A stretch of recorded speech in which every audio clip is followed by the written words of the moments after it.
Hey, what's up, guys? Welcome to the Working Man Sports Talk podcast, where we like to talk to other working men about sports. And if you aren't a man, who cares? We don't discriminate. We appreciate. But we're going to talk about some of the playoffs that happened this week and some of those games and the upcoming games. I'm the sixth man here, and I'm with my dude, the analyst, JD Johnny Five. You know, Johnny D. Get it right. Johnny D. Johnny D. And I want to hear what you got to take about. I want to hear your take on the Ohio State quarterback C.J. Stroud with the Texans against the Baltimore Ravens. He didn't have a horrible game or a terrible game. He actually had a pretty good game, but it wasn't a good enough game to. It wasn't good enough to get him over the hump. And you saw there, the Ravens made him play very conservative. And they had a lot of false starts. I know, right? Yeah, a lot of penalties that hurt their progression going forward. And it was like they would gain 9 yards, next time they lose 5 yards. It was just like back and forth like that throughout that whole game. I feel like there were a lot of third and longs too. There was. You can't go third and long against a Baltimore defense. No, I mean, that Baltimore team is just a beast. And like I said earlier, I know you've talked before, that Ravens defense is just something else. Like I feel like they're probably the hardest hitting team in the NFL. Yeah, I agree. You're almost finding a little bit of the Ray Lewis days. Yeah, where that defense is popping off and their quarterback play. Oh yeah, Lamar Jackson's been excellent. MVP. Lamar Jackson. I think they said that. I think I read somewhere that he's the only player in Super Bowl history that has over 100 yards rushing and over 100 yards passing, with 2 passing TDs and 2 rushing TDs. Yeah, he tore it up out there. He did. I like the way that the Texans did play that first half. But then, you start seeing, as the game progressed, what teams you've seen the experience kick in. You've seen the teams that made the adjustments. And I got to give credit to Houston for how far they made it in this and what they've done. But Baltimore's just that good. They should have no shame in their game for taking that loss. The Baltimore Ravens are just on a different level right now. They are. And that's one thing, like you just said, like that experience level. That's something you saw kick in all 4 games this weekend. Because that experience, that playoff experience, or just like having that veteran or anything like that, you saw that all play out throughout every game this week. Yep, and I think Houston will get there eventually. They're definitely on the right path. They're definitely on the right path, and they're making the right moves. So, I'll move on here to the game with Tampa and Detroit. Like I gotta say that was a hell of a game. It was. It was really 2 good teams in that, and all these games really came down, besides the Texans and Ravens, or actually even that game came down to it. It was good. Who's gonna make the most mistakes? Yeah, the mistakes, and who's gonna make the proper adjustments? Because if we go back to what we were talking about, the Ravens game, you've seen Lamar Jackson get sacked twice before the half. You know for sure Harbaugh went to that halftime and told his people he told his offensive line that they got to get their crap together, because you cannot let Lamar Jackson, who's already elusive enough, get sacked back-to-back plays. And almost it was close enough for a safety almost. Oh, yeah, it was bad. I remember watching that. It was like, wow, this Texans team's for real. I think they just they beat themselves really, though. But like you said, on the next one, Packers and 49ers. No, it was Tampa and Detroit. Tampa Lions. And that game was really good. I thought that both teams played excellent. There's only one thing that really concerned me in that game, and I like Todd Bowles, but I almost feel like they should go a different round coaching, but I'm not sure. I mean, they did make playoffs, but there's something at the end of that game where they could have called a timeout. Oh. And forced the Lions to kick a field goal. And if they got the field goal, they got tried. But if he misses that, and the weapons you have on your offense, you have one more shot to make it. I felt like they just conceded way too early. They conceded that game way too early. They did. I mean, he could have most definitely could have hit up. Like, if they would have missed that field goal, let's say blocked it even. All timeout, blocked it, missed it. You still had your chances almost right there on the 50-yard line with a wide receiver like Mike Evans and Godwin on the outside. I would have took that chance. Just saying. Me too. And they didn't, but it is what it is. And I thought other than that, though, they played too soft in the middle. They gave Goff so much time to make plays. St. Brown was making plays. Everybody was making plays for that team. Gibbs, dude, he was just tearing them up. So overall, though, the Lions look really good. Now, the good thing I will say that before we move on to the Packer game, and unless you got something to say about this Lion game, I do. Okay, I'll leave that part for later because those two teams yesterday with the Tampa and Detroit beat the living hell out of each other. But you saw who was going to come out on top, and that was the team that had more experience. Like having that veteran quarterback like Jared Goff coming in there, who's lost in the Super Bowl. Oh yeah, he made plays. He made plays, and all the way around, just having that presence in your facility, having that hunger, it goes a long way. That gives it that edges it out just a little bit. I just don't know why they went so soft in the middle, and that was just bad defense calling, I guess. I don't know. I can't see everything that they're seeing from the standpoint of the organization and what's going on in the film, but I can say that Jared Goff and Baker Mayfield both had great games yesterday.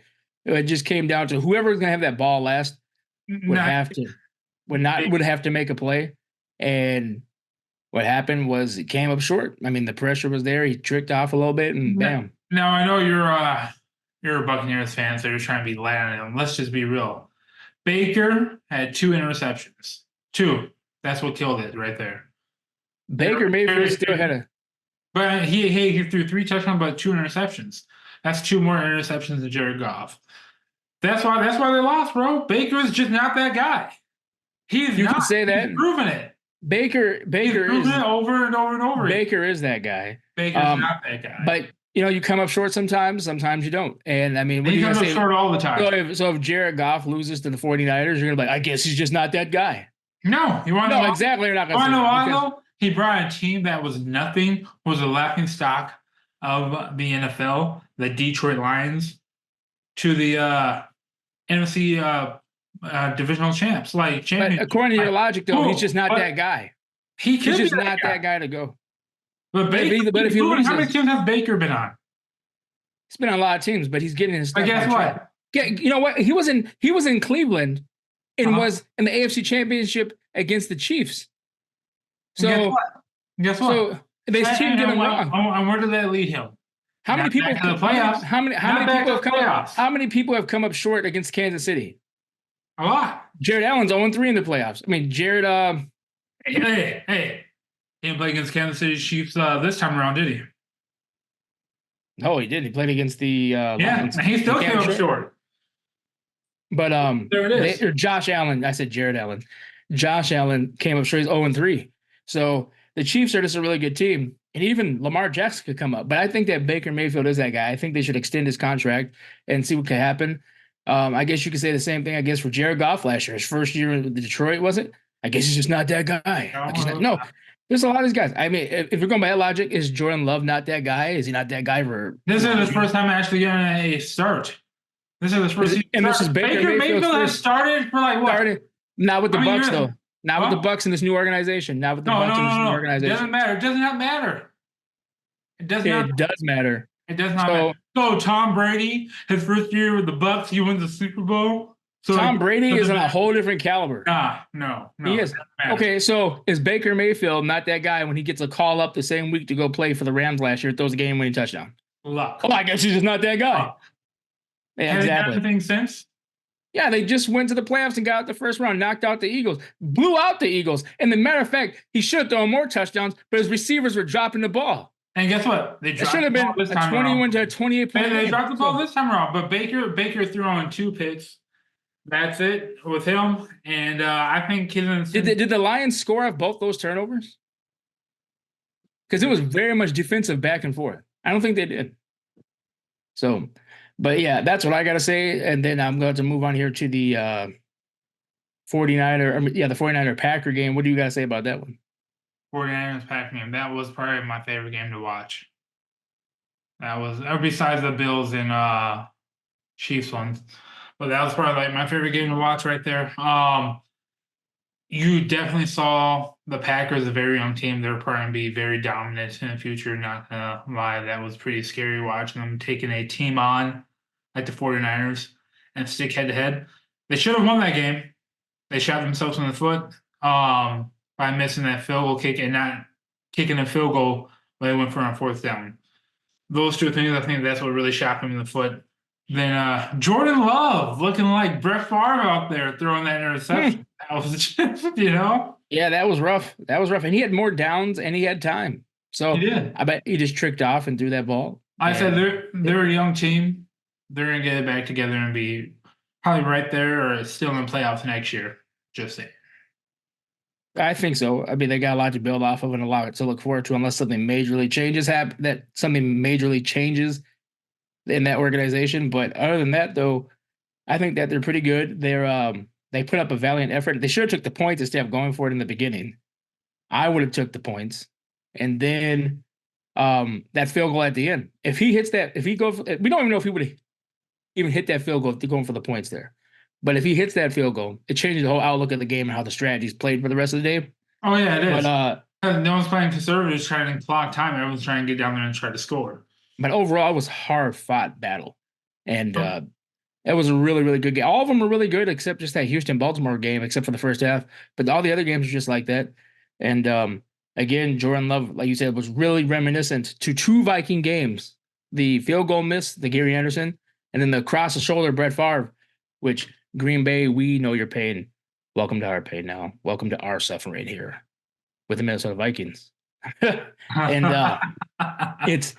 it happens. It's all part of the game. So let's move on to Kansas City, Buffalo.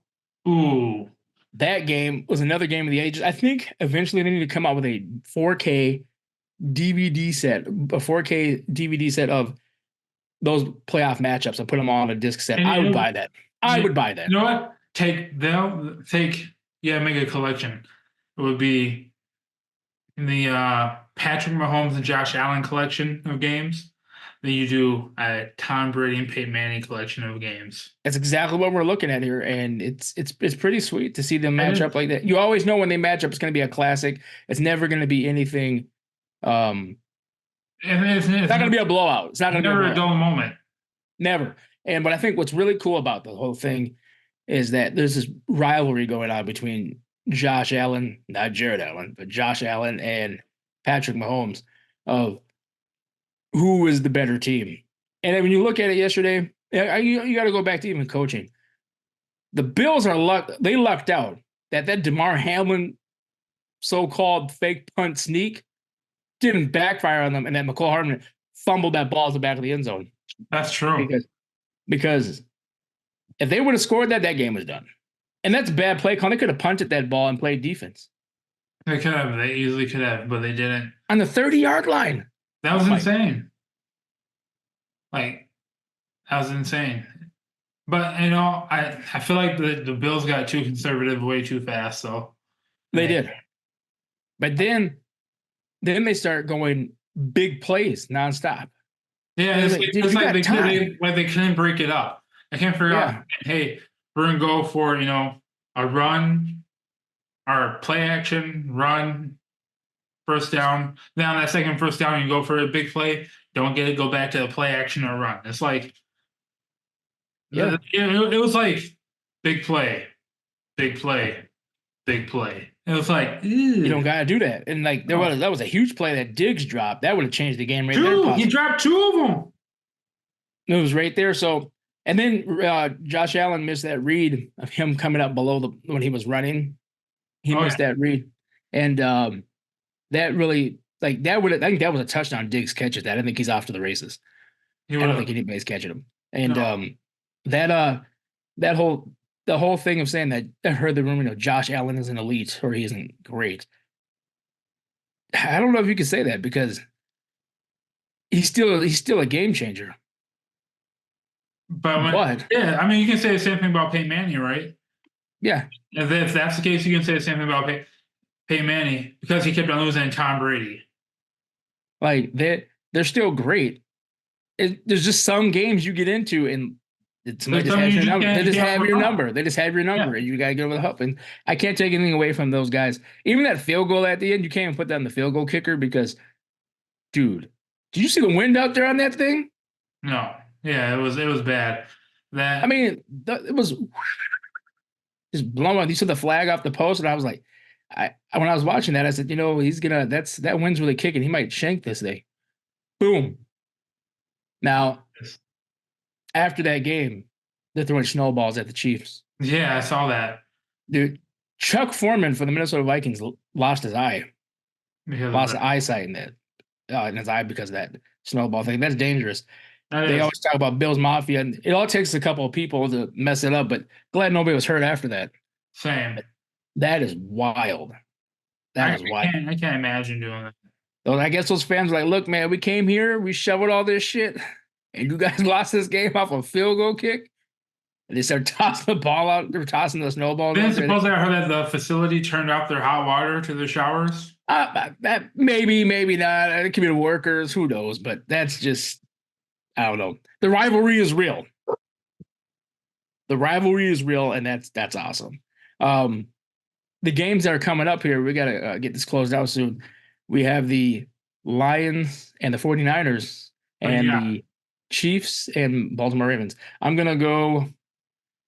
taking Detroit, and I'm taking KC. I'm taking Detroit also, but I'm going with the Baltimore Ravens. Now, I would say that Baltimore Ravens would win this game, but Kansas City is looking really good in playoff mode. I'm kind of interested to see how those two teams are going to match up. So we'll see what happens. Same. I mean, most likely it's probably going to be San Fran and Baltimore, but I'm going to go. Oh, do you believe the whole little playoffs? That's a whole different thing, but I'm just going to go. I would like to see Detroit and the Chiefs, or Detroit. I mean, Chiefs or Baltimore. I mean, I would like to see Jackson get his ring, but at the same time, the Chiefs are just playing so good right now. So they are. They really are. I mean, they both are though. So and you gotta love the GOAT, or the future GOAT of the NFL. You gotta love Pat Mahomes. He's already the GOAT. Let's just crown him. He's great. He's great. He has a lot more to do, but he's great. But yeah, who are you picking? You said I got Detroit and Baltimore. Detroit and Baltimore. Remember, Baltimore beat the hell out of Detroit earlier this year. Oh yeah. Now the thing that I think is really good for the Detroit and San Francisco game, both those teams are tired because both those games that just came out of, they all beat the hell out of each other. They did. They are jacked up. So there's the tiredness level, the fatigue is there. They both came out the same type of games, but that's what I chose. Do you have anything else you'd like to say at all or anything? I got nothing else. Just everyone, like, subscribe, share a video. That's all. And leave a comment. We want to hear from you guys. So thank you guys for listening to the Working Man Sports Talk podcast. We'll catch you soon. Peace.